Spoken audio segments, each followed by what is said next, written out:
And if there is something sensitive, we can always pause recording, so there is no problem as such.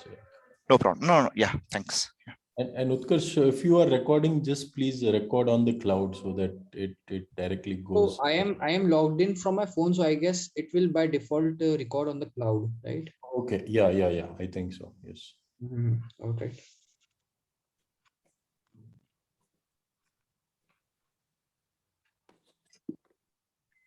We are 1 minute past, Utkarsh. Should we wait for some more time, or what do you think? We can wait for 2 to 3 minutes as well. Okay. Okay. We can start by 3-5. By that 3-5? time, I think no. 3 Perfect. minutes. Yeah. 5 after 2-3 minutes. Okay. Yeah. Okay. Hi everyone. Hi, Saurabh. Hi guys. Hi guys. Hi. Parvez, be Hi. on board.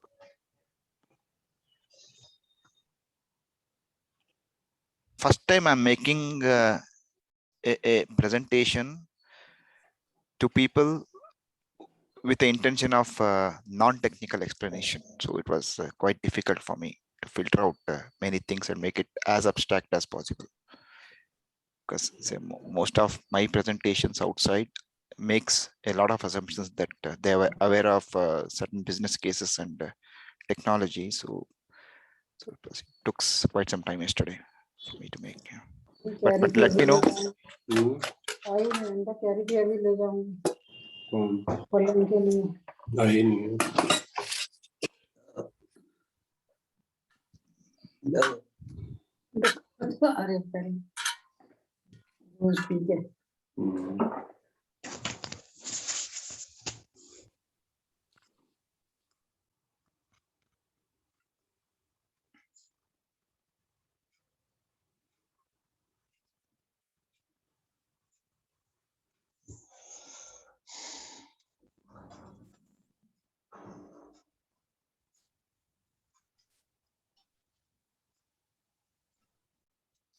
Satish, I guess we can start now. People will keep joining. We wait for 2 more minutes. Yeah, I think we decided to start at 3-5, right? Yeah, we have 2 more minutes. Yeah, let people join. Yeah, it's post lunch, no? People. Yeah. Yeah.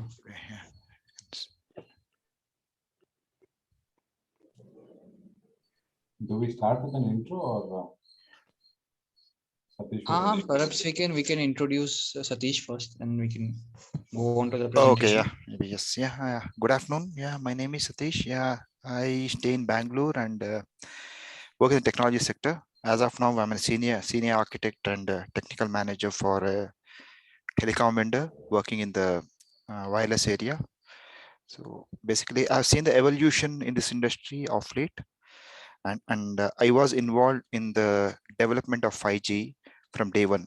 Yeah, it's almost 6 years for us working on 5G. It means we were involved in a phase right after the basic use cases were defined by the forum. Here we have a forum called 3GPP that defines what needs to be done and what shouldn't be, and that is a Bible basically. Maybe I'll share it offline, that link, and you should once you go through that, you will get to know what industry is trying to achieve in this area. So my role in 5G implementation started just after that. There we started developing wider requirements, then started building the vendor ecosystem with other MNCs like Intel and Marvell, defined how their chipsets should look like to accommodate our requirements. Then we made sure that the hardware is built. Vijay ka number hai? Apna Vijay ka number hai? Srikanth ka hai? Kindly others go on mute. The software is built, it's integrated, verified, and right now we are in the process of trials with the basic hardware, and also we are trying to build something called production hardware with a different set of hardware and software combination that can go into production whenever it happens. And also we started working on the low cost hardware immediately to enable mass deployment at some point of time. So basically, feel free to ask any question. So I'll share my email with Utkarsh. So feel free to send any questions to me offline. There is not a problem. Maybe you can call me if you need any information. But basically, yeah, since I'm working in this area for quite a long time, since I was part of the previous generation and 3G, so I may be a little biased about the industry, but since I have interacted with multiple stakeholders in the industry, including the product managers, salespeople, and the architects and designers, I have a different view. Of course, the only people I have not talked to till now are the government people, yeah, because how they think I couldn't somehow figure out. But otherwise, yeah, it's good. Yeah, thanks a lot. But it's a privilege, right, to present something that I think I know to a set of people here.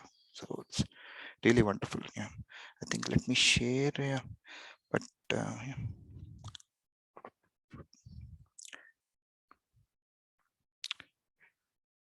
Let me know when you start seeing my desktop. Yeah.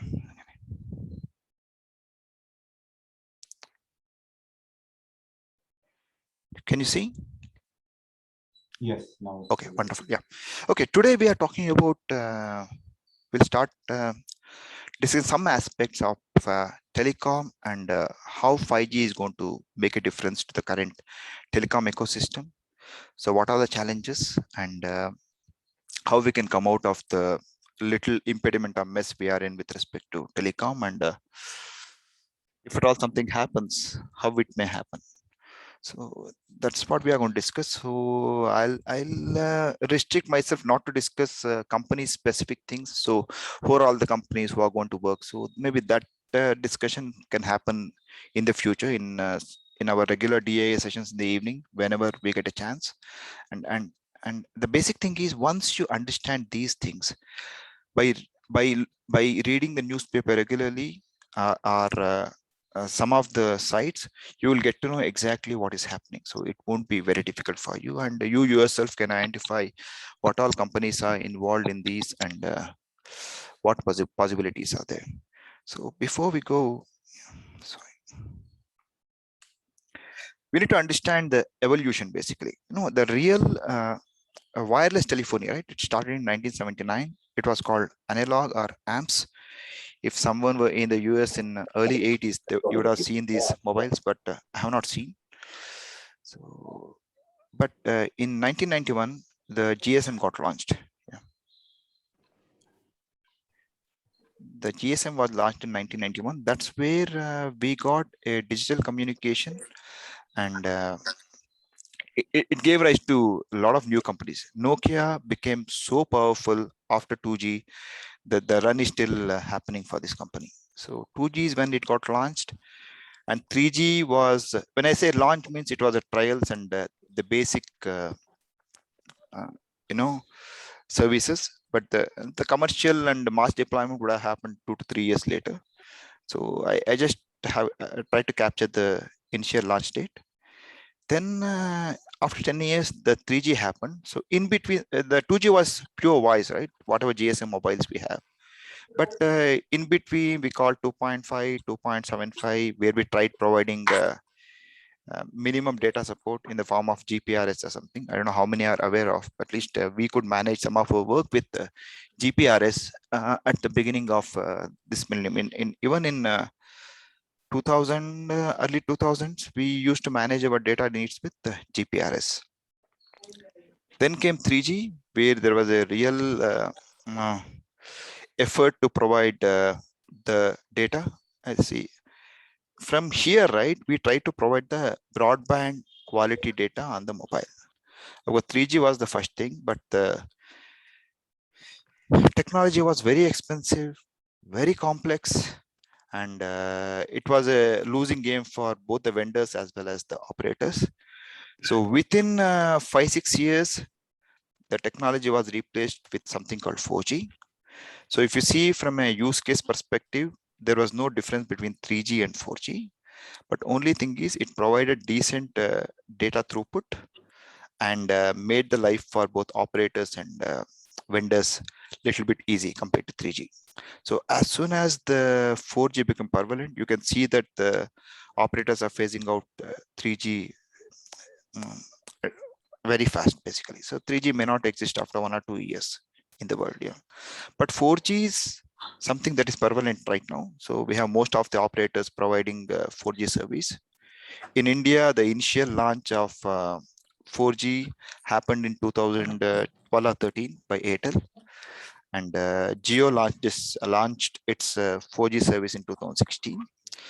So this enabled a lot of Indians to access data. So this is like building a road to a village, right? When you get a road or a highway to a place, it changes so many things around. So it is something like that, and you can see the effect of 4G on Indian economy.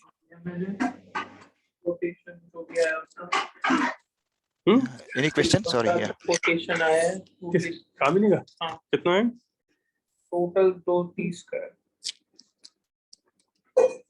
इसमें night कितनी हो रही है night तो 4 ही हो रही है हाँ 2-3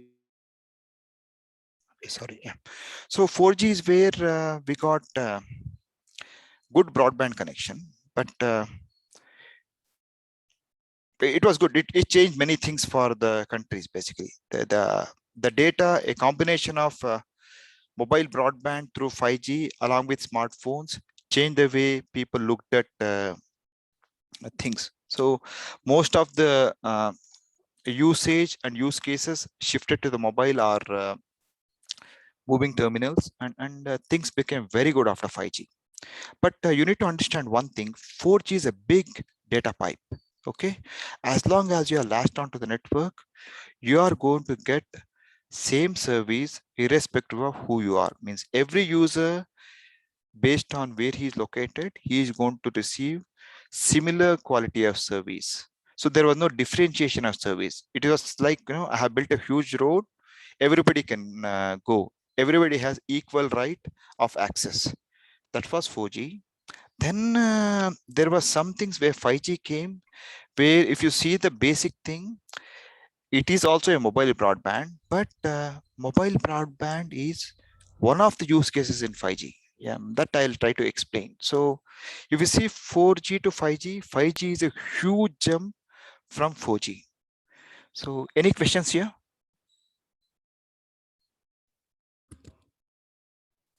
Satish, if you can just speak about, Mhm. Are these dates which you have mentioned here, Mhm. are these more or less the dates when, from how many years after these dates would really the service be available to consumers in different geographies, which will also determine, the technology usage and also the benefits flowing back to Correct, industry. correct.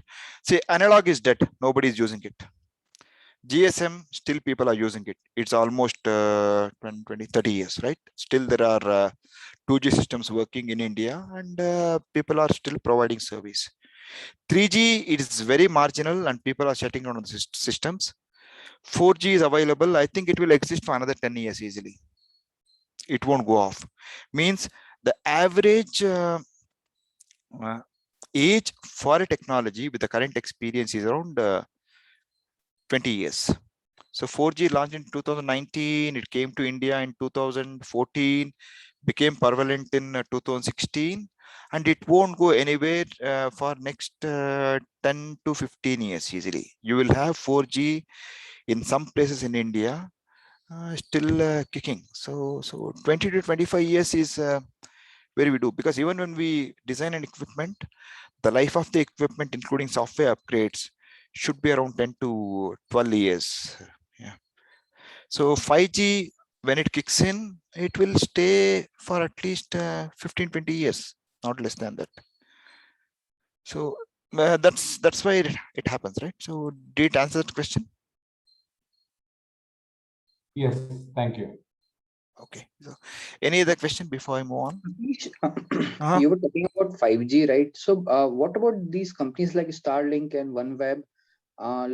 Could they disrupt this 5G space as well? Because 5G actually involves quite a big capex and setting up tower.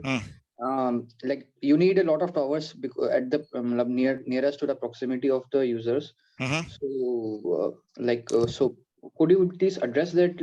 Yes, I'll try to address it in the next few slides. Okay, when we start discussing the different aspects. Maybe I'll try to address we call satellite connectivity, how satellite connectivity is going to be a challenger for operators, because both are 5G, but the thing is, who is going to provide the service? Maybe that I'll explain. Yeah, I didn't capture it in the slide, but I should be able to explain that. Yeah.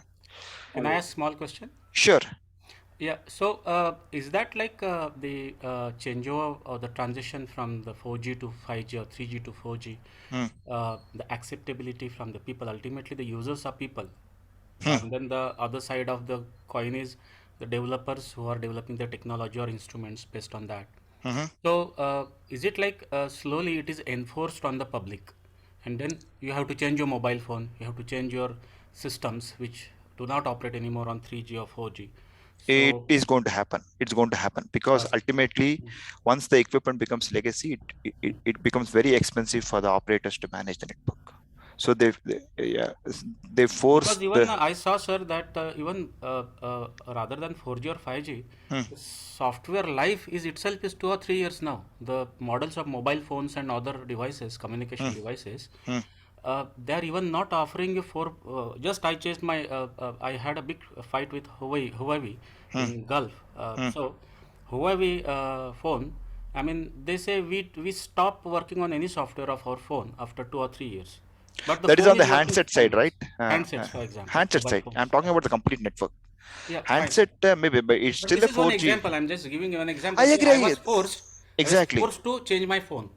But if somebody is using a feature phone, right, a Nokia 3310 or 20, why will he change? He will still use the GSM. That's my basic question actually. Why exactly. My poor guy in India, 130 crores population, and let this guy use this because it is sturdy for him. He don't have the reason to use the smartphone. Correct. That's the reason the technology is going to stay for 15 to 20 years. It won't go off. 4G, even though it came to India in 2014, I'm not seeing it going anywhere till 2032 or 34. Right? That time, if you're still happy with 4G service and everything is there, it's okay. Otherwise, operators will provide a migration path to that user, basically by providing a new handset or something. As in some cases in Japan, where there was only one user sticking onto the old mobile, basically. He said, I don't want to change my mobile.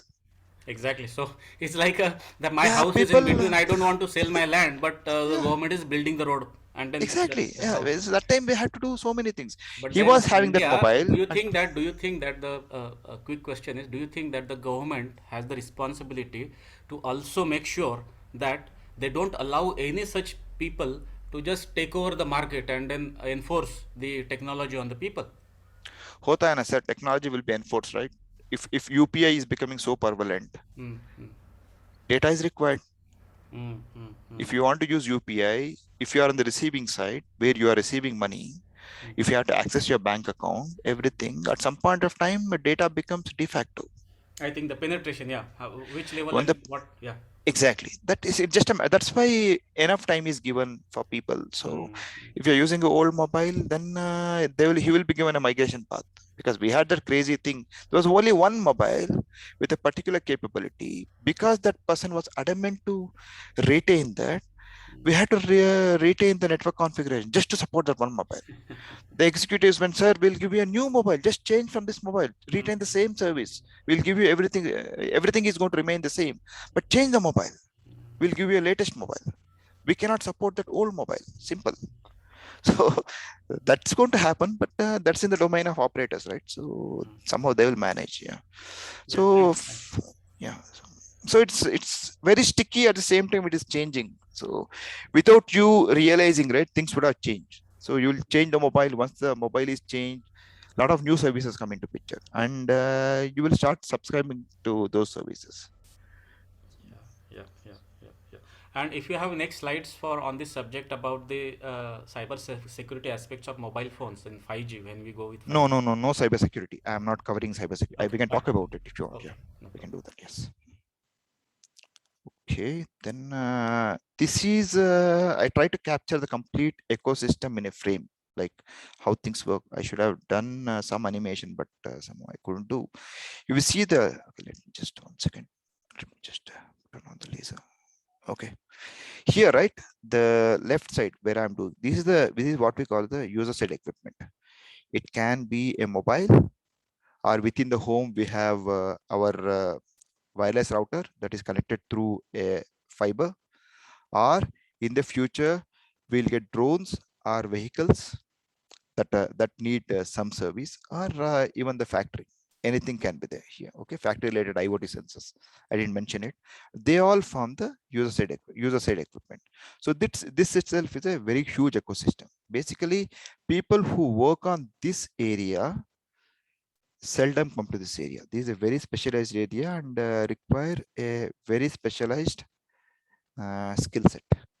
Okay, if you see the complete mobile, it's a huge ecosystem. Basically, it has an ecosystem where the chipset that is required to manufacture mobile is there.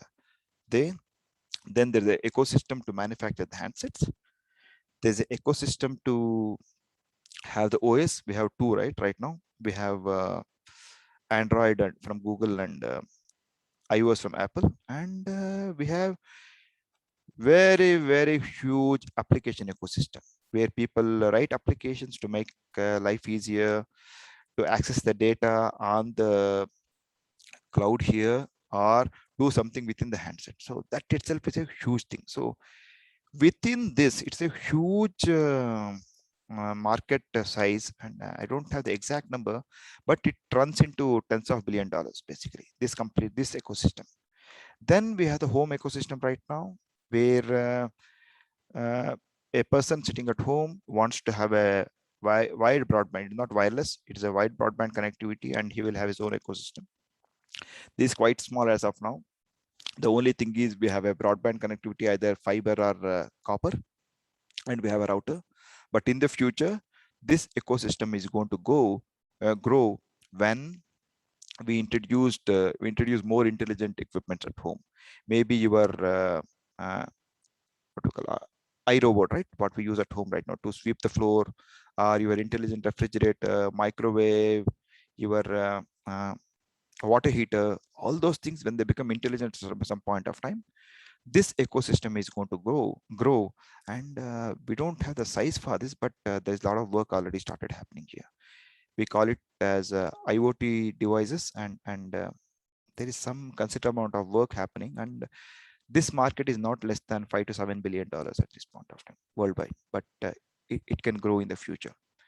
Then this is something where the businesses come into picture, where we have drones for different applications, whether it is delivery, agriculture, surveillance, or anything. And we have vehicles like the autonomous vehicles or something that may come. So they're also on the user side equipment. And one of the other use case that we dealt is something called 3D transmission. So the thing is, if you are watching a match, the whole match is captured with 8 cameras, okay, from different angles, and all the streams would be transmitted to the user who is watching, and the user has an option to watch the match from whatever angle he wants. So that is one use case that we are working. So if you see that all those cameras fall on the user side, basically. So this itself, that the transmission itself is a huge industry, and I don't have much thing, but that was a use case that was on our table at some point of time. How do we make sure that our network supports that use case? So that was being tried out in SKT Korea as of now. Yeah, Korea Telecom, basically South Korea. So this is the user side. So any question here? Maybe you will have more information about this. Yeah.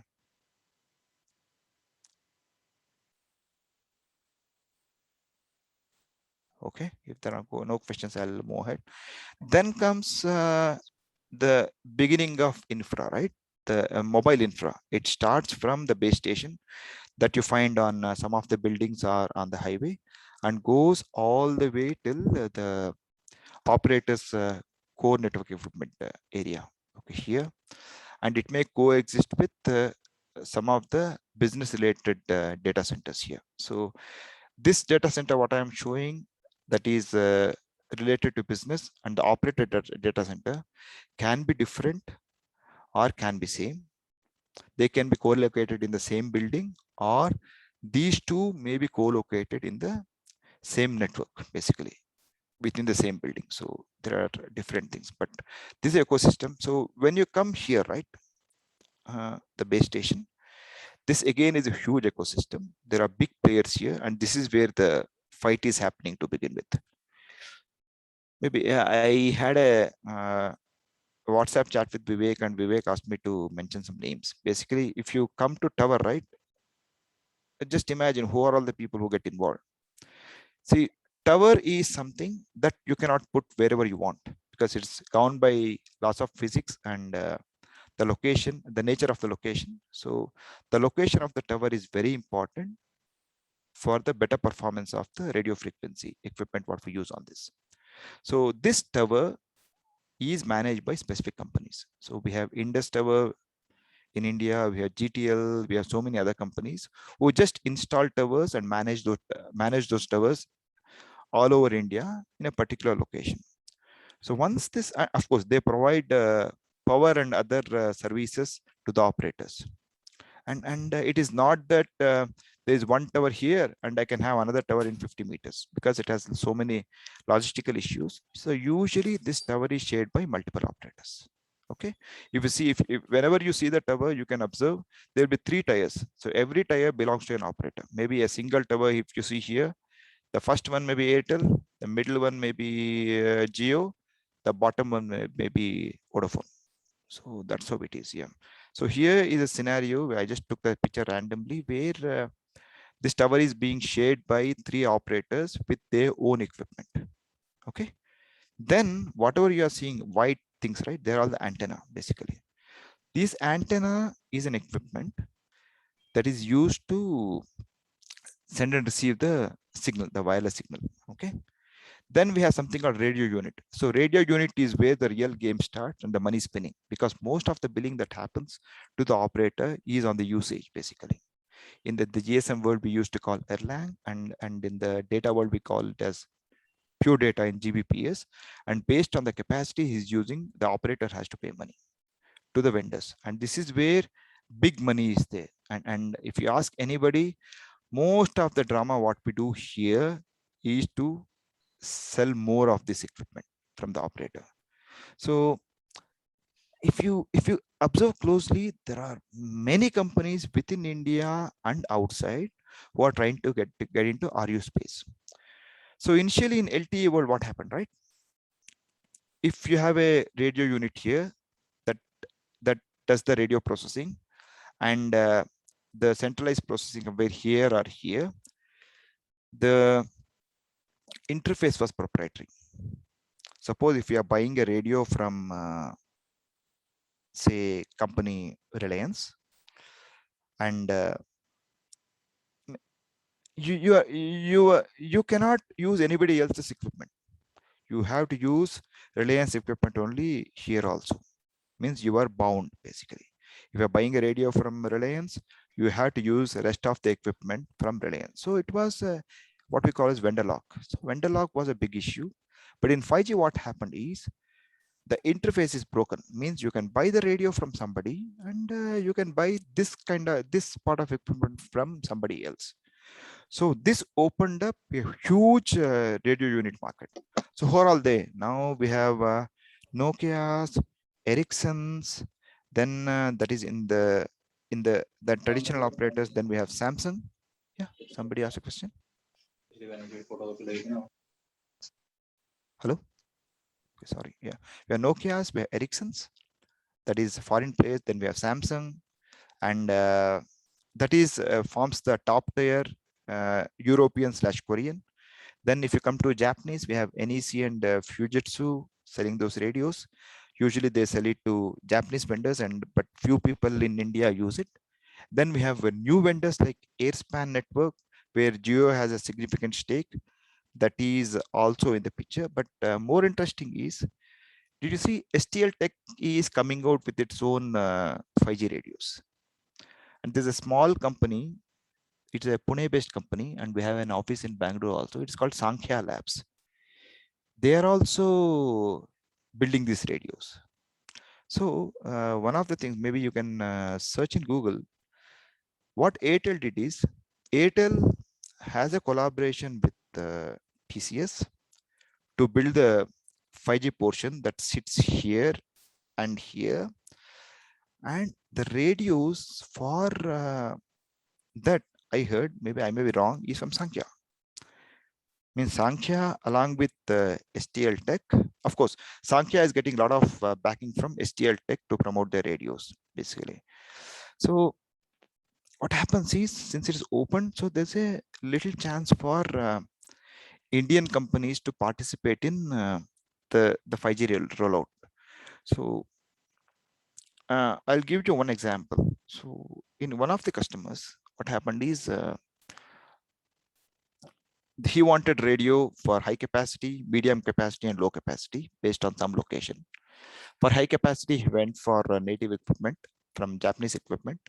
For medium capacity, he went for European vendors. For small capacity, pardon? Yeah. Could you please spell that company, the Sankhya? SANKHYA, Sankhya. Okay, thank you. Yeah, Sankhya Labs, basically. Yeah. And STL Tech is in collaboration with Sankhya Labs. Maybe you can read their website or annual report. You will get some information there. Okay. Thank you. Sure. Yeah. So Satish, there's a question for you on chat saying, where is Reliance placed in 5G? I'll tell you. Maybe I'll just, once I explain this, right, I'll just tell you where different people are placed, basically. I'll just, okay. So once this is opened up, right, this, I'm just explaining this part of the ecosystem where there are some companies who are trying to have a pie in the RU space, and so that they can have some presence. And next is this portion and this portion. Okay, I've just put it. These are the cloud where it is called edge cloud. Maybe when you do that, you will get to know. This is a cloud that is placed closer to the towers to do all the time critical processing. Because if you see, right, the distance between this and this, guess the distance in kilometers. What may be the distance between this and this? Usually on WAN, wide area network. It's a WAN, much more than WAN. Just guess the distance between this and this. It would be huge because of the Ethernet speed. Anything can be transported very quickly, actually. Yeah, how much it may be? Guess. This fiber, all this red is fiber, MPLS network. Maybe different city. Yes, it's around 300 to 400 kilometers. If the antenna is here, this may be in Bangalore or Bombay or somewhere. Yeah, it is 400, 500 kilometers. So Satish, I have a question on this slide, because you said a radio unit or radio, this radio head is nothing but antenna, right? When we no, radio head is antenna is just a receptor. Radio head is the one that processes the radio head and radio unit are same. Yeah. Okay. It's used interchangeably. So now, yeah. With the cloud RAN, this radio head can be either near to the tower, or it can be on a data center also, right? Or how does it affect? No. The radio head, we don't have a technology still to virtualize it. What is this radio head would be near to the tower. Okay. Or maybe close by, but there's a timing issue, right? The data, because the radio head usually sits below the mast, because if you increase the distance, you may experience a data loss. Usually because it is the analog data, right? It will be analog data, right? Whatever comes from antenna to radio head, but whatever leaves radio head is a digital data. Okay. And the next question was the interface. You told it was a proprietary, so it's a kind of a CPRI interface, which is a. It was CPRI before. Now it is eCPRI. It was CPRI. Correct. Yeah. eCPRI. Okay.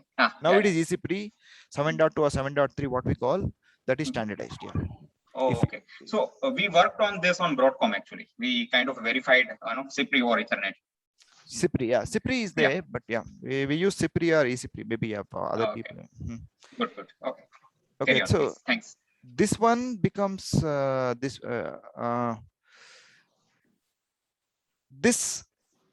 whereas, sorry, yeah.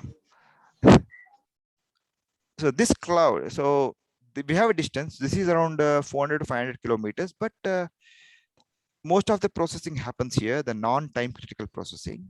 but the time critical processing has to happen. So there are some equipment that are put close to the site, maybe within 10 to 20 kilometers. We call it edge cloud, that is being designed and worked on right now. It's not going to be available soon, but when the deployment happens, most of the operators want to work on it.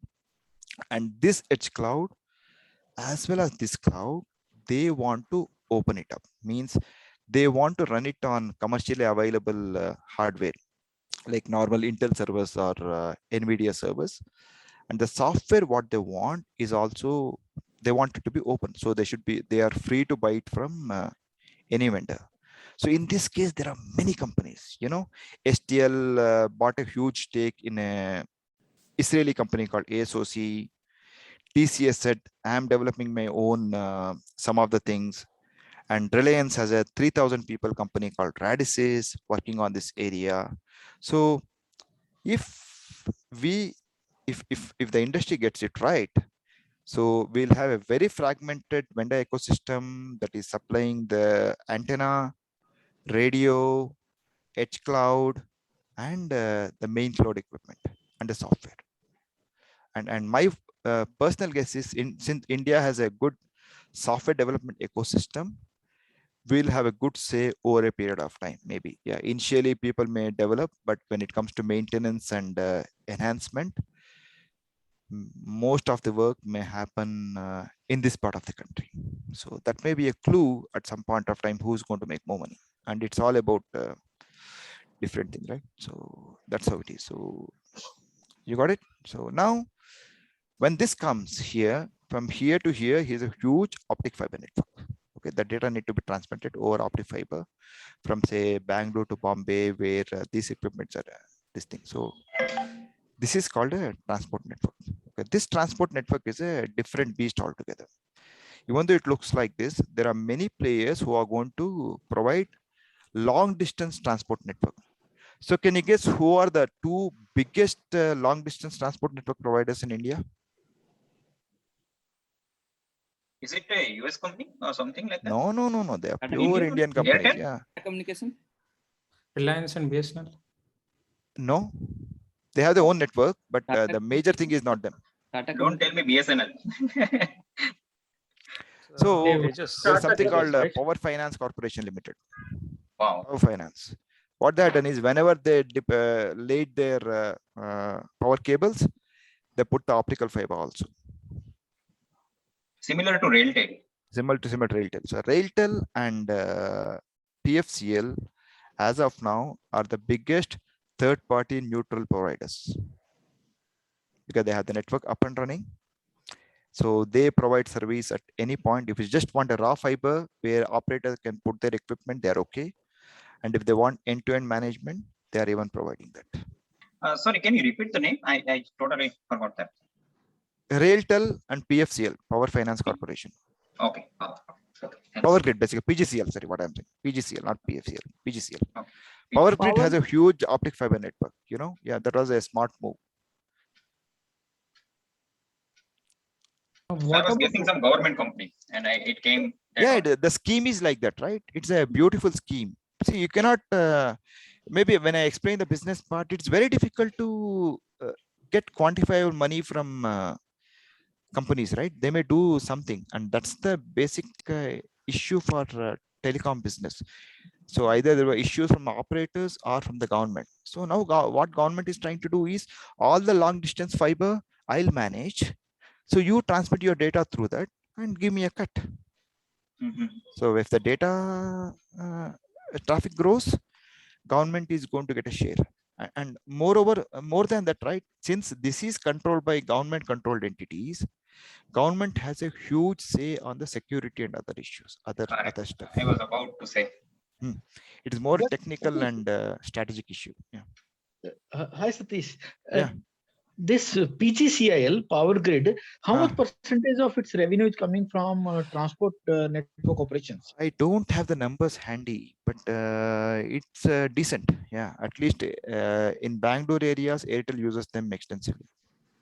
Okay, and what about Railtel? Railtel also is decent revenue, right? Railtel is one step ahead, basically. Anybody who wants to provide broadband, they can use Railtel network. And RailTel, what they do is they collaborate with the local operators like ACT and other people and provide end-to-end fiber connectivity to whomever they want. And they have point of presence almost every railway network, whole rail network. Yes. Right? And Or from the more railway focused on station trunk. to this one, they collaborate with some local vendors. Okay, for providing the last leg. Last mile, yeah, connectivity to correct. Last correct. mile or last leg to Correct. The service providers network. Or, Exactly. okay. Yeah. No, but my submission is, how about the transport network which I mean Jio and Airtel of the world are having? They do have, right? It is not that they don't have. It is not fully. It is very transparent to us. For some places they laid, then they stopped laying after some time. They're using these people's. Yeah. True. Because I was part of Geo planning, but they also have their own. They also have. Huge network. Yes, they have. They do have. So why do they go for PGCIL or RailTel? With the redundancy, right? Okay, I mean from GR perspective, right? Exactly. HA perspective and GR perspective. Exactly. They go for redundancy, and some places, if they want more capacity, they will go with these guys. Right. I mean, the pipes start getting choked, whatever fiber they had, if they all exhaust all, then where they will go? They will shift traffic to leased trunk lines of PGCIL or RailTel. That is the mechanism. Exactly. Yeah. Because the equipment is already supported, right? It's a proven technology. Right. Yeah. And they have established connectivity also. And they will have that HA and GR configuration done. That how the threshold basis 60%, 70% when it will start shifting to RailTel or third party. There's a beauty, right? When the data traffic increases in the country, these companies are going to gain huge because they don't need to do even a single rupee investment. Everything is done. Correct. No, but I still don't see any big thing happening in like what we were in 2016 pre-Geo launch and what we are today. I did not see any significant uptick in revenues of PGCIL and RailTel from data, you can say rental. It's not much, right? It is not much. Whatever revenue they are getting is not much, basically. The data is not expanded that much, no? I don't know the number. I haven't seen the balance sheet of. But the data revenue is increasing. If you see, right? If you observe their things closely, it's increasing. Yeah. Right. If trend is up increasing, then certainly it might go in an explosion way when 5G gets into. Exactly. It's more exponential, basically. That the growth is going to be exponential. The thing is, are we ready? For that? Yes. Yeah, that is a big question for 5G readiness standpoint. Are we ready? So at least transport, there is a huge investment in the transport network from RailTel, BharatNet, then different state governments. So everybody is investing. No, but BharatNet is more of defense play. No. Even to Panchayat cities, rural network, right?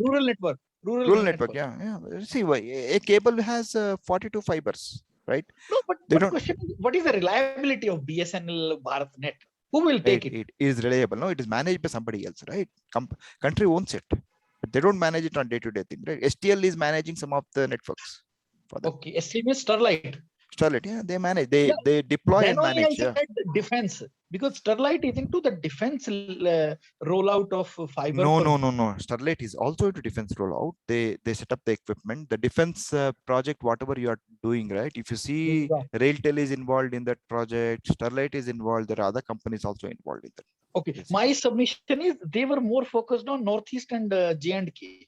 No. Even in Kerala they are doing, right? The Kerala optic fiber network, Sterlite is supplying all the cable, but the management may not go to Sterlite. Yeah.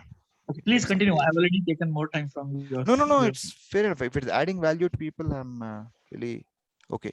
So we have this ecosystem. Then we have the transport ecosystem. Here, whatever you see, right? These are all the equipments from Cisco or Juniper. Very few Indian companies, so we don't have a say here other than managing. Then we have the data center business here, where it is a commodity and lot of applications run, include even, and we have the business applications, maybe Zomato, Swiggy's, they all run their application here because their user is sitting here, their applications are here. So the data flows like this to them. Satish, now the concept of Open RAN is coming, right? That is not virtualizing the radios. That is a wish, but we have limitations, right? Timing limitations. Maybe it will happen after a few years, but right now we couldn't virtualize the radio. We could virtualize some of the operations. So we made the radio less expensive by moving out some functionality out of the equipment, physical equipment. So the equipment became less complex. How the Tejas is doing in the optical domain, where Cisco and also Juniper are competing? Tejas is here. When you have a fiber optic cable, you need to convert the data from electrical to light. Tejas comes into picture. But Tejas is a very small player. We have other players. There's a company called Ciena, right? Ciena is a master, basically. See, in this case, whatever optic fiber equipment, right? It is dominated by Ciena. It is ex-Nortel. And Tejas comes mostly at the last mile. Yeah. Access side. Okay. Last mile, basically. They are a low-end equipment, but it's a good company, no doubt. There's no doubt. But from a bigger league, right? At a complex level, it is Ciena, Infinera, and Nokia who are more dominant. Yeah. Okay. And it is, the thing is, this capex cycle is very long. Fiber capex, it happens once in 10 years. Once you sell, you are done. That's it. Of course, we had Huawei and ZTE. Because of political issues, they are checking out, and they just have some gain there in some of the equipment space. And of course, in developing countries and Africa, they just may be able to sell some equipment. So this is where it goes. Then we have here. Then once it comes, the transport network has optic fiber vendors, network equipment vendors, and service providers. The service providers, maybe even Wipro, Infosys, TCS, they say, okay, I'll manage the network for you. When the STL, if you see, they are when they got a project in UK, they had to buy a UK-based service company. Maybe they would have told, okay, you need to manage my network, and the office should be situated here. So for that, they had to buy a UK company. Similarly, they bought a Dutch company also. So whenever you deploy this transport network newly to accommodate the future needs, you need to manage it. And usually the person who deploys it gets the maintenance contract unless you screws it. So STL is becoming big, but we don't know how much value they are going to get, because it is such a mundane work. It can be shifted to some low-cost operator. So that we need to see. So, but Indians are strong in optic as well as service. Optic fiber, the cost is very low. Even the laying cost is coming down very drastically. But I think the money is here for Indian mindset, along with the network equipment management and deployment. So that's my personal take. Then it comes to telecom core, where we have the cloud service. That is a huge cloud infrastructure with blah, blah, blah, all those things that I think is available in the software applications that are going to run related to telecom, and the maintenance services. So maintenance means how do you manage? So it is garnered by different companies. Yeah, it is not one company. It is different companies with different strengths and ecosystem they operate. So the maintenance services may be provided by pure software companies who are good in telecom, maybe like Wipro or Tech Mahindra. The applications may be partially developed by Tech Mahindra and some specialized company, but maintained by these guys. The cloud service providers may be Reliance, Airtel, or Adani, or anybody, basically Yota, anybody, right? So that's how things go. And the next part is, we have a huge cloud where that is being used by all the business ecosystem. We can have factories, offices, hospitals, residential complexes, or whatever is there. They store their data, and there's a huge interconnectivity because they require these people for all their connectivity purpose, and that is also coming. That also is going to come into picture. So this is the one. Now there was a question where Reliance and Airtel come into picture, right? The Reliance and Airtel as operators, they control this complete ecosystem. They are very big. Without their buy-in or say, not even a single person can move. Airtel decides who is going to be the vendor. Airtel decides whom I'm going to use for transport. Airtel decides what software I'm going to use here, who is going to be the core service provider, everything they are going to decide. And they own the spectrum. I'll have some slides to explain spectrum in the future. Yeah. They own the spectrum, they control the ecosystem. So that is a beauty, right? They control such a huge ecosystem that has impact on everybody. If Airtel says, sorry, I cannot provide this service, the UU vendor has to scale down. When So, Reliance said, yeah. Actually, as you described different component, right?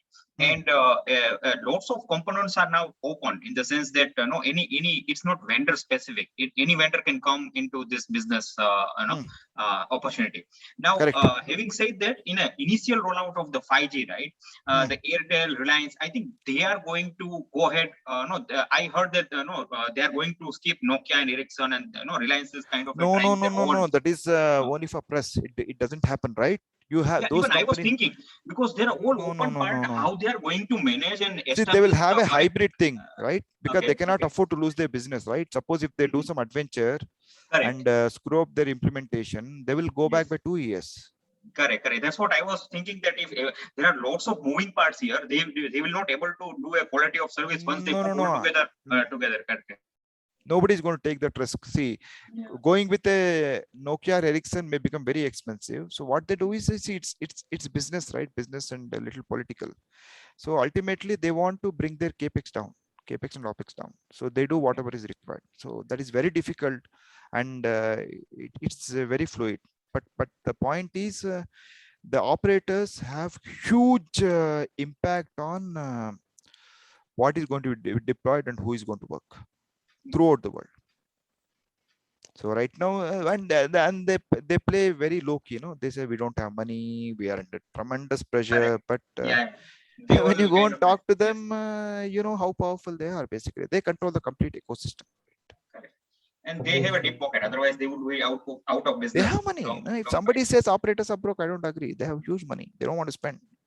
Unless if they see a business plan, they know how to raise money very well.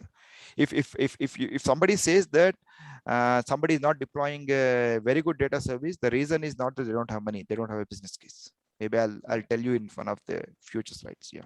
So any questions? Where the Nokia and Ericsson of the world comes? In the sense that they also will have a say, right? Because they have developed this whole. They have equipment here. Yeah. So they will have a last say over the service provider, right? Airtel, Reliance. No. इसमें last से का बात ही नहीं आता है ना. It's a collaboration. मेरे को भी फायदा होना चाहिए, आपको भी फायदा होना चाहिए. It's a win-win. Okay. It's a win-win, right? Yeah, it's a win-win. They all sit in the room and decide what should be done. Until till the operators give a go-ahead, they don't even start working on it. Correct. Ultimate money comes from operator. Exactly, and even go ahead, right? If operator doesn't say it is not something that I'll build it first and then start selling. No, it doesn't happen that way. First, both the people sit together and decide what they need to build, and the operator may ask 3 people to build, but all the 3 people, the vendors like Nokia, Ericsson or somebody, they know that this thing need to be built to the operator specification. Then the sales process and commercial things start. But nothing happens. Yeah, Nokia also gives project to Intel, Broadcom. So many companies they will give that. Whoever gets best. That's the game basically. Yeah. Got it. It's all risk mitigation, right, for everybody. Correct. But nothing happens in isolation here. It is a wonderfully orchestrated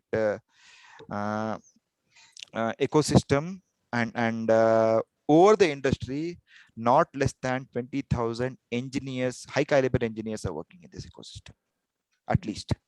Very handful, the way the size of industry is.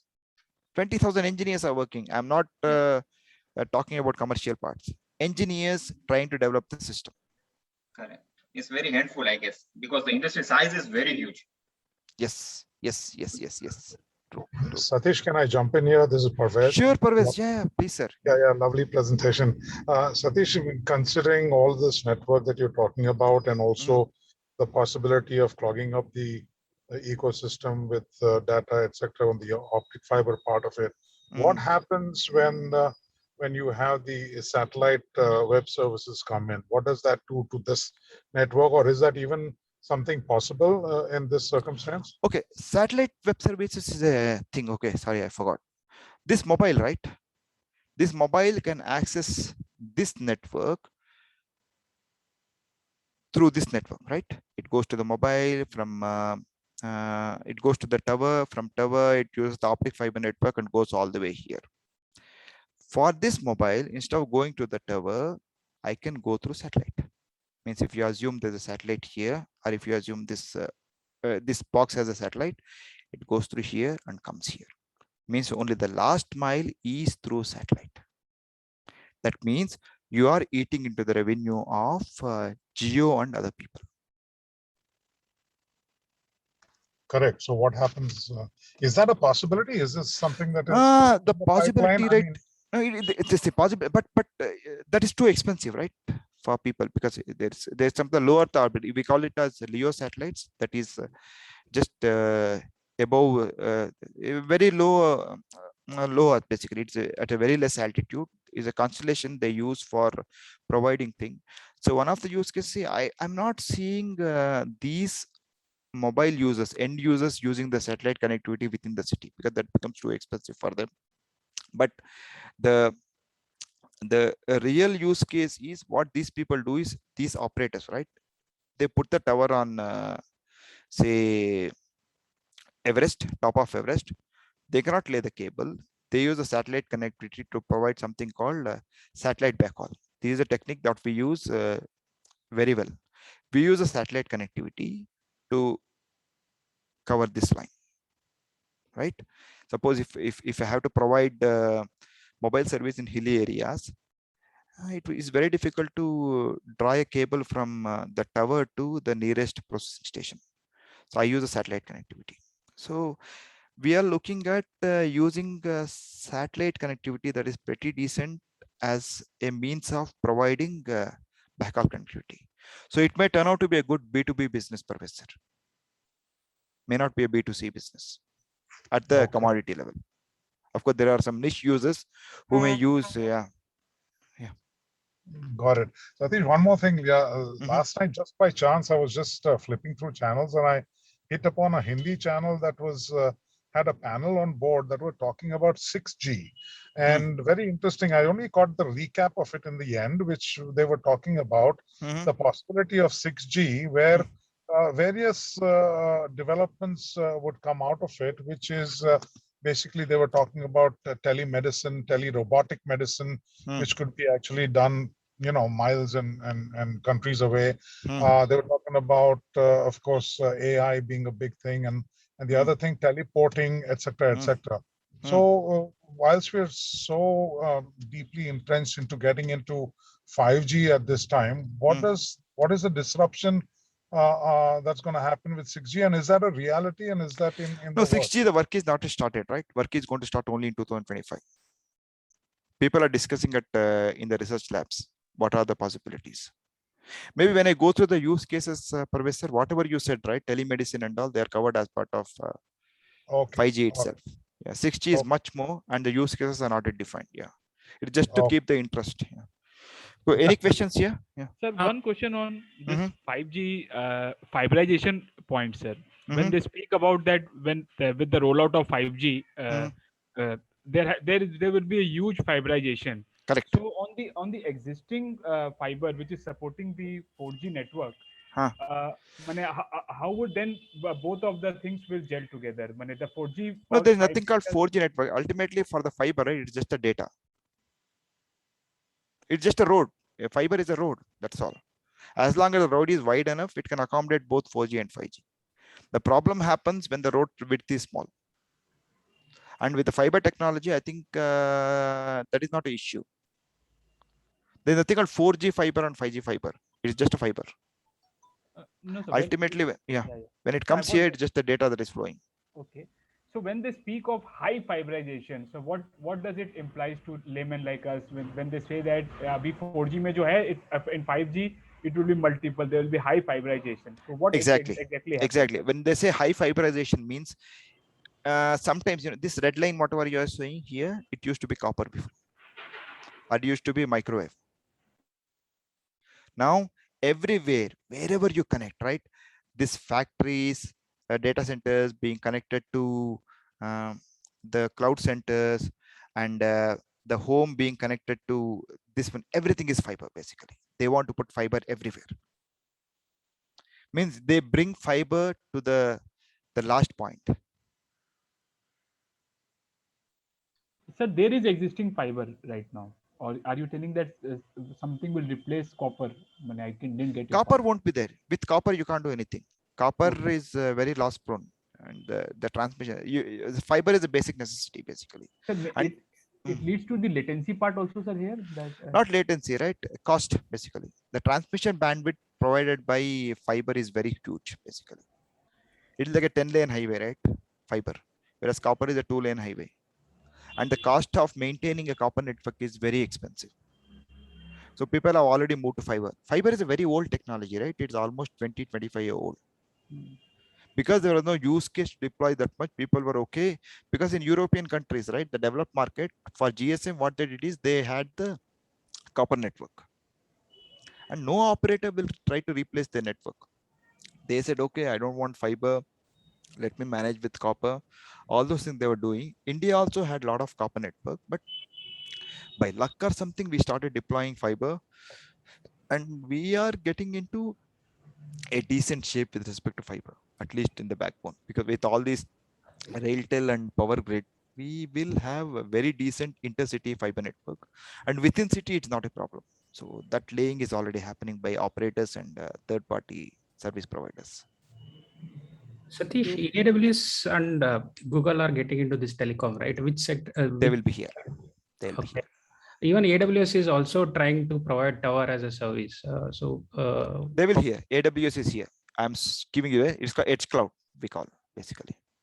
Okay, and also now some of the enterprises are also deploying their own 5G, That is called private 5G basically. What they do is they don't want to use the normal operator network. That I'll tell you. Maybe what they do is operator it gives a slice of his network to the company. Suppose if you are running Vedanta in a remote area, he wants to have his own network basically. Okay. So he can maintain the network to his specification. That's called private networks. What we call, there's a huge business where they use these operators only. It is not that they buy all the equipment, but operator carves out his network for their use basically. So all the users, all the policies, everything are custom made for that corporation. Yeah, usually it is very prevalent for logistic and mining companies. It's a huge business. It's like a virtual LAN, right? It's a dedicated virtual LAN for each customer. Exactly, it's a VLAN for each customer. Yeah, VLAN. Something similar. Yeah. Okay. The private 5G is a huge business basically.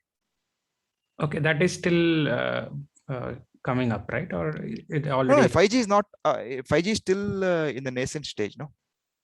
Okay. Some of the countries have already deployed it. See, there are already private LTE is there.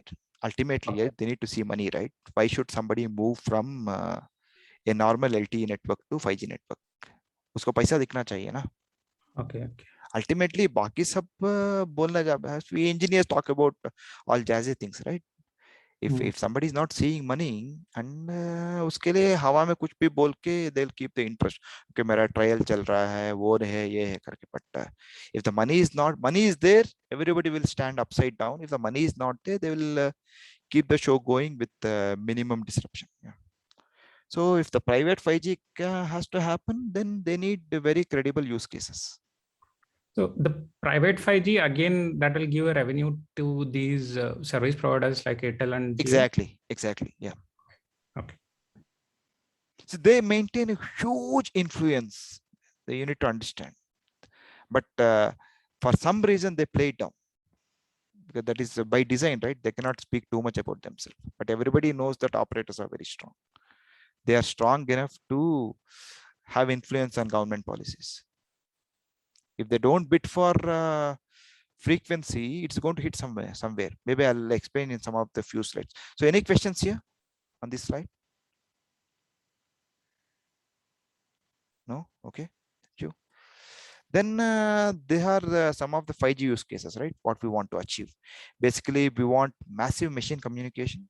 Means there is no human user involved. It is machines talking to each other, basically. That is then manufacturing and other stuff. Then we want critical machine communication. Critical machine communication is like driverless cars and other stuff. And at the same time, we want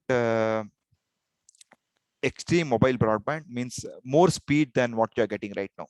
So broadband was a use case for LTE, but we want to provide higher speed compared to what is being provided by 4G or LTE, whatever we have right now. That is one thing.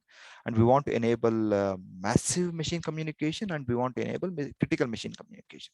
There's a difference between massive machine communication and critical machine communication. Basically, this is in the IoT area, means you have thousands of sensors, millions of sensors sensing something and providing the signal. It goes to another machine. They do some computation and provide the feedback back to something there in the same ecosystem to take corrective action. Whereas critical machine communication is usually used in telemedicine area, where you can do remote operation and the network support center. And the broadband is something, right? If you go through all the things, if you see, it should be about autonomous cars or robotic control. It should enable the gaming industry to work properly. Then we have 4K streaming of 3D video. 3D video is a beast. I don't know how we are going to achieve it. Then we should enable smart city with surveillance cameras. And we should have a very nice sensor network to sense what is happening in a business ecosystem, so that some algorithm running in the cloud can take action and provide the feedback. And if you see the type of users, basically, we should be able to provide service in a wild area, in a forest. We should be able to provide in a crowded area that gets crowded once in a while, where it is a stadium or something. Then we should be able to provide in an ultra dense area like city center, where there are a lot of people. Then we should be able to provide service in suburbs, where there are not many people, but still they need. And we have something where we have mission critical wireless control and automation. Suppose as Parvez sir was saying, if you need to provide some remote diagnosis, where if you split the X-ray system, right, where the current X-ray system captures as well as processes. If you split the processing part from the capture part, so what will be there in the village is just the capture part. It just captures whatever is possible and sends it over the cloud to a doctor facility, what we call, where some doctor will look at it. It presents the data to the doctor with some basic analysis already done. Okay, I'm seeing something here. Then doctor can take an action on based on that. So it reduces the cost, as well as it democratizes the availability of expertise to a person who is denied because of the location he's staying. Yeah. So those are the possibilities. And if you see here, 1 trillion devices, when they need, they're all IoT devices, basically. Suppose if a government is talking about the freight corridor, right? There's a double-decker freight train that is traveling from Bombay to Calcutta. And if it is carrying some goods whose condition need to be monitored, what they do is they will have sensors installed within the containers. So they'll be sending the information, and they don't take the decision. They just send the information. Okay, this is the temperature. This is the temperature. If it is a cold storage, and if he's sending some fish. So if there is a problem with the temperature, maybe there is some sensors of something sensing something else. That also would be sending the information in a discrete way. The algorithm running on the cloud collates this information, comes to a decision. If everything is okay, it doesn't do anything. But if something is wrong, it informs the right people or the right systems to take corrective action. So that is the beauty of it. So the 5G is designed to satisfy all these use cases. As of now, LTE was doing only this. 5G, we are going to do the rest of the things. So if you just sit back and think, there is a huge ecosystem that is going to come in the country. The only thing is we don't know when. Yeah. So any questions here? Satish, Saurabh this side. So recently, I just visited one of my clients. They have prepared a lab for aeroponics and all. They are developing that. In that lab also, I saw that what you were telling that now the sensor उसमें लगा हुआ था. So उनका भी ऐसा है कि sensor लगा हुआ है, जैसे ही like temperature or humidity is going below limit, that is so automatically sprinkler चालू होता है और या जो फॉगर होता है फॉगर चालू रहता है, या अगर टेम्परेचर अगर ज्यादा जा रहा है, अगर कम करना है तो एसी चालू रहता है. तो वो सब कुछ अभी उन लोग मतलब वो विद उनके पास एक सॉफ्टवेयर है उसके थ्रू करते हैं, बट सो वो बेसिकली वो 4G में भी पॉसिबल है वो, या वो कैसे कर पा रहे हैं क्योंकि उनके पास 4G में वो इक्विपमेंट उसी को खरीदना पड़ता है ना. इसमें क्या होता है, सेंसर्स रहेगा बस, वो प्रोसेसिंग क्लाउड में चला जाएगा. राइट, उनका भी वैसे कुछ देखा था मैंने कि जैसे क्लाउड में चला जाएगा. या the capex comes down for him, right? He doesn't need to buy the full equipment. Okay. Suppose समझो there's a use case, right? You know the carrot, the potato, when they store it throughout the year, carrot when they store it, right? Carrot are some vegetable because it's a winter crop. Carrot, whatever we get in summer, it is something that is grown 3 months before, or whatever you get in July is not a fresh carrot. But the carrots are grown once and it is stored. And while storing, they have to make sure that the temperature, everything is managed. So there are big people who have huge warehouses or cold storage centers where everything is managed. Now what is happening is they will link these, they use the 5G technology along with the sensors. See, when you have a company, when you are a corporate who has some 1,000 cold storage systems, so it's very difficult to distribute your human resources and expertise, right? What they do is there'll be some human resources to manage the local operations.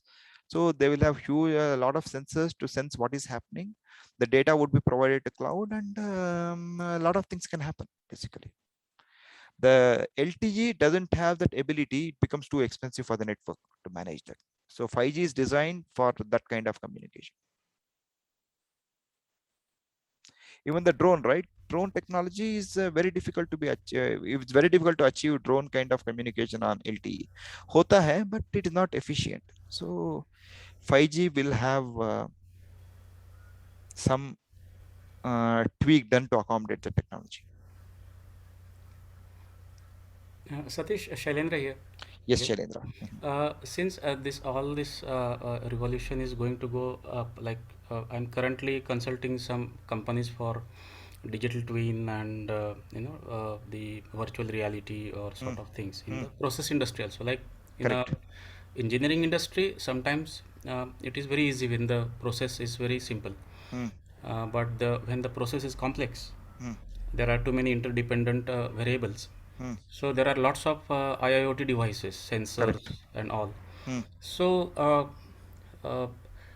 I was just thinking, because like I considered it like once upon a time there was a floppy disk, then it became a CD, right, then a DVD, then USB, and then now cloud. So similar way, today when I propose certain company, I go to the client that they are already using some automation, for example, okay, but they are not using the mobile communication. So they are getting in a control room whatever signals they are getting, and they are processing that data. But today, when I am explaining them that this is going to happen and are you ready for that, or this is very nice, so always the query comes in their mind about the safety and security, because you might have read in the oil and gas industry, which are more critical, cyber attacks are happening. Yeah, that is a problem. Yeah, there are issues. So this is the concern, industry-wide concern, basically. Yeah, how we are going to do. Yeah. Now another subject here is the cost of the investment. Okay. Everything is OPEX, right? IIoT. Everything is OPEX. Yeah. IoT, everything is OPEX, basically. Yeah. So, do you think that in the down the line, when many companies are coming and they are giving us lots of such devices, which they have inbuilt such, and then the cost of the hardware is coming down and companies are adopting it. Correct. And then, right?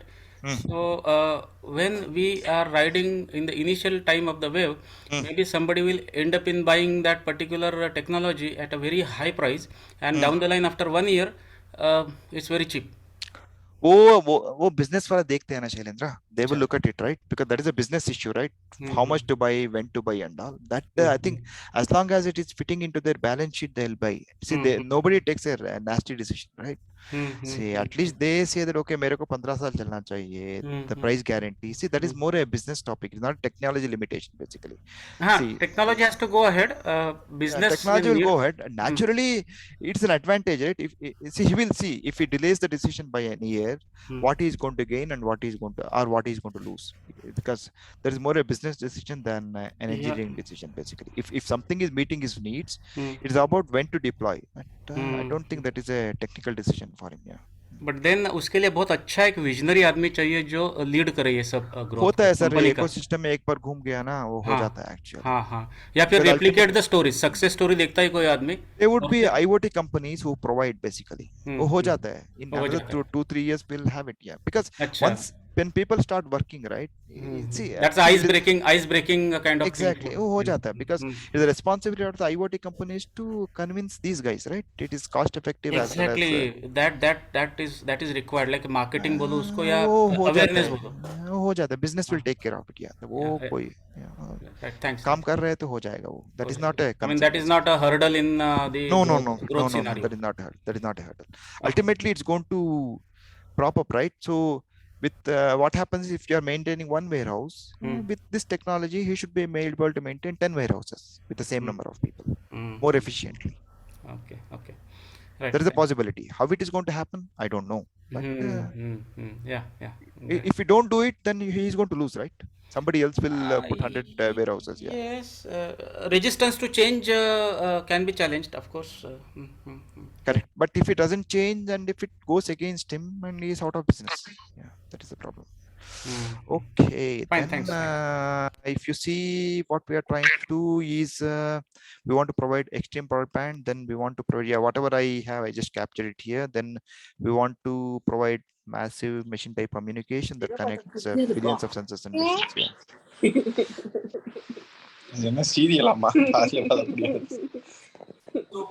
Mute with the increase in the frequency, it needs more number of towers, right? I'll just tell that. Maybe I have a. I should come to spectrum because telecom, understanding telecom business or investment without understanding spectrum is very difficult. Basically, spectrum is a source for everything in wireless. If you don't understand spectrum, then you don't understand business. Spectrum is very crucial, and very few people understand spectrum, including me. I don't understand spectrum that well. Okay. Any player playing in the small cells which is not there in India? I'll tell you. Small cells is all these people. No, all these Nokia, Ericsson, they all provide small cells, and even STL has a very nice small cell solution by name Garuda. Okay, but in India, nobody has implemented it, right? Only where small cells. We have only towers, right? In India. Small cell, plenty of people are there. Small cell within whatever you find within the malls are all small cells. If you don't have tower in malls, right? They're all small cell solutions. LTE based small cell solutions are very common within India. Okay. I was not aware. Okay. Yeah, LTE based small cells are very common. Within the mall and the offices, they put small cell. If you find a connectivity issue within the building, if you are a corporate, the Airtel comes and puts a small cell within your building. Okay. Small cell what is a device that provides that has a limited coverage area. That's all. They put it inside the building. At least we have got it done for our offices from Airtel. Basically, a type of repeater. Not repeater. It's a proper base station only, a small one. Okay. So in metro and underground metro, we see some devices. They put small cell. Yeah, small cell at some different kind of base stations, basically. They do that. Okay, I'll go to the next thing. Okay, this is same repeat because this is what is done by ITU, basically International Telecom Union. So it is same thing. If you see Whatever I have put, I think I repeated this picture, but I just wanted to emphasize the fact that this is not done by a set of people. It is done by a industry body. There's a collaboration of industry, operators, vendors, and other people. Because people, for example, they said, okay, I want e-health facility to be there. Some hospital federation will come. So when they form the use cases or standards, right, every representative of industry comes together to define these. Somebody says, I want automation in my industry. Somebody says augmented reality. Somebody says, I want to enable work from home. So how can you enable me? So there are different industry segments catering to these needs. They all come together and finalize the requirements. So these are all the requirements that are already finalized for 5G. And during the 5G era, only these things are going to happen, nothing beyond that. Some things may never happen, but if at all something happens, they are only in these, and whatever is beyond, they will move to 6G. That is going to happen only next year. Okay, then user scenarios. Yeah, this you need to understand what we are going to serve. Basically, the objective of 5G, maybe it may be a repetition, is we will serve the traditional ecosystem of telecom services, means whatever data service and all that will be the data, voice. They're the two basic telecom services we are providing, along with the short messaging service. That is going to happen. Along with that, we are going to support drone applications, real-time video surveillance, AR and VR, IoT, and so on. These things we are going to support. So the network would be designed and tweaked to accommodate these things. Then these wonderful low-end sensors to high-end tablets. Low-end sensors mean there are some sensors that we need to support. What we're expecting is we need a 15-year battery life, means no battery life, no battery replacement. The sensors are going to work in such a way that it will be discrete. They'll turn on once in half an hour, sense the data and turn off. But we want that sensors to have 15-year battery. That's a wonderful requirement, right? So people said, I don't expect to replace the battery. I will replace the sensor only in 15 years. The sensor should have a battery life of 15 years. And we have the high-end tablet that does many things. Then we have macro and small cells. Macro is what you find on buildings that cover large areas. Small cell is what you put within the buildings to provide coverage. Then we should be able to provide the low density to ultra high density human settlements. Means what we call is a remote rural settlement to a city center of a metro. It should be able to cater to both the needs. And we need to support both static to high speed transport. Means a person may be sitting, or he may be walking, or he may be going in a high speed train traveling at 500 km/h. As of now, the top end limit defined by 5G is 500 km/h. So if somebody is traveling beyond that speed, 5G doesn't assure the connectivity or mobility levels. So this is what it is. Then spectrum, basically. Yeah. So any questions before I move to spectrum?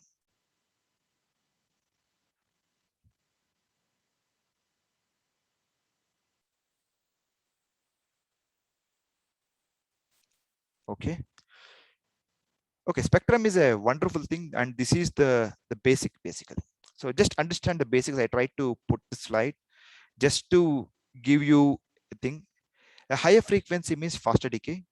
Means if somebody says that I am operating at 2.5 gig or 3 gig, means the signal cannot travel a wider distance. And since the travel distance is less, the number of users it can support is also less. If the frequency is less, if you see the influence is more, means the number of users that it can have is also more. If you see here, if it is a high frequency circle, you have less number of users. If it is a low frequency circle, you will have high number of users. I'll tell you maybe how it is impacting. Maybe I'll explain some auction, you will understand. So lower the frequency, you can provide better coverage, but higher frequency has lesser coverage. It can support, it can only support the less number of users. Okay. Now, what happens? So you understood this concept is a very small concept. Is a higher frequency, they can penetrate through buildings, Whereas a lower frequency, you have a penetration issue. We have a crazy situation in our office, right? So 2 years back, 4 years back, not even 4, when 2.3 got introduced, Airtel said that we upgrade the system for you. You will get good speed. But since they upgraded the frequency 2.3 from 900 megahertz, what happened is our signal call drop hone laga. Our calls started dropping. Means the signals were not getting penetrated into a building. So they had to install a small cell after that. But there's a problem. When you put a 800 megahertz, the signal can come inside. You'll see the signal, but the quality may be little less, the data quality. So, any questions? Okay. So coming. Harish, can you please repeat it again? Once, last slide. This one? Okay. Yeah. If the frequency is less, suppose you take this picture, if the frequency is less, like 900 megahertz, the blue wala dekho, the coverage is high and the number of users it can support is also high. If the frequency is high, okay, the coverage is going to be less and the number of users it can support is less. Yeah. Okay. Got it. Yeah. Okay. But if you want to support high data throughput, you need to operate at higher frequency. At 900 megahertz, your data speed is going to be less. It's a fix, right, for operator. If he wants to operate at higher frequency, his capex is going to increase because he has to deploy more equipment. If he's using lower frequency, and if he's trying to operate in a high-end area, the customers will be unhappy. Hey, तुम्हारा data rate बहुत कम है. The data is very bad. So this is a catch-22 game. Maybe you got this basic principle. Basically, this is where the complete game shifts. Okay. Now, got it. Now 5G has 3 layers. Okay. It is called sub 1 gigahertz layer, what we call as coverage layer. This is just to tell people that I have provided 5G with the basic requirements. What they do is they put it in villages or low ARPU areas. Basically, if you have a small village where government says no, आपको हाँ 5G देना पड़ेगा, they'll put a less than 1 gigahertz tower within the village center that provides 10 kilometer coverage to everybody. Everybody's mobile will have high signal strength, but data वही का वही रह गया. Okay, then comes the capacity layer. It's ideally it's from 1 gigahertz to 7.25, but 5G point of view, it starts from 3.2 gigahertz. It is a place where you have you can support less number of users, but decent throughput. Okay, but there is something called millimeter wave that start from 24.25 gigahertz. Isko hum log still the technology is not stable, but US and Korea have already auctioned this, and they may deploy the network. So what happens is in this case, the coverage is very less. Usually they put it inside the building and they provide very high throughput. Basically, the throughput may be 1 Gbps kind of throughput they provide. Basically, in this, it is pretty decent. You will get 200 to 300 Mbps on your mobile, even 500 Mbps, even up to 1 Gbps is possible in this, but the coverage is less. But here, the coverage is very high, but the throughput is going to go low. So what these operators do, I don't want to use scold them. In all the low yielding areas, they go for this frequency. They put an antenna and make a tick to the government that, oh, I have provided LTE service to them. At what this thing, they will put a 800 megahertz antenna. There's frequency there. So they, with minimum equipment, they can cover maximum users and provide some connectivity. That's why if you go to rural areas or non-commercial areas, right, where people just are relying on prepaid connection, paying 100 rupees, 150 rupees kind of thing, you will never get high speed. Have you observed?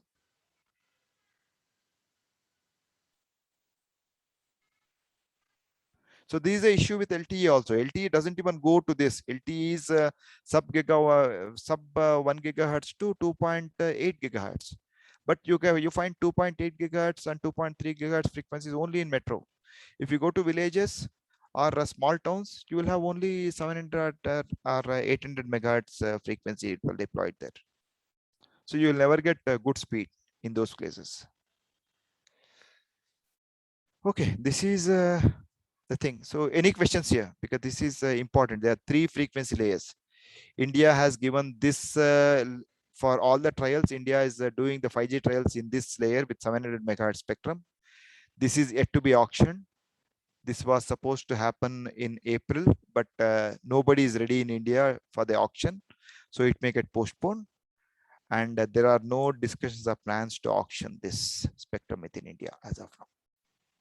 It may take another at least 3 to 4 years, not before that. Once this is stabilized, this yellow line is capacity layer is stabilized, they will think about high throughput layer.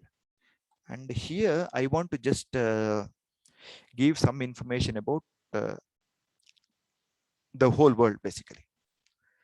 In the whole world, right? If you see India at the coverage layer, they're just operating at 700 megahertz. And in the capacity layer, they are operating at 3.3 to 3.6 gigahertz. And in the throughput layer, they have plans for giving at the complete throughput, but no discussion is there. The next 5G auction is going to happen here. If you see US, they have a huge 1 gigahertz. They have auctioned all the capacity layer as well as the millimeter wave layer, throughput layer is auctioned. And if you go to European Union, they operated 700 megahertz. This is in some countries, just the auction has happened, but the deployment and trials, deployment is not started. The trials are under progress. And here, except US and US, Korea, and partially Japan, right? Nobody is even thinking of this. Even the auction is not happened. And most of the European countries, 20 to 30% of the European countries, the auction for this frequency has happened. And in most of the countries in India, the trials are happening in this frequency. So this is a tricky thing, right? So you need till here the things were technical, basically. I have one more slide to cover, but there we'll discuss something that we should understand if you want to invest in telecom. Yeah. So any questions here? I'll share these slides with Utkarsh. Yeah. Maybe you will get some information for your notes. Okay, here, what are the growth drivers for telecom? Basically, if you want telecom to be profitable, I don't see a reason why they were not profitable, but they're playing. The government policy should be very consistent. The government policy is the government is the biggest gunda here, right? They try to control these companies through its policy. If you see, the big mess was created by government with respect to its spectrum management.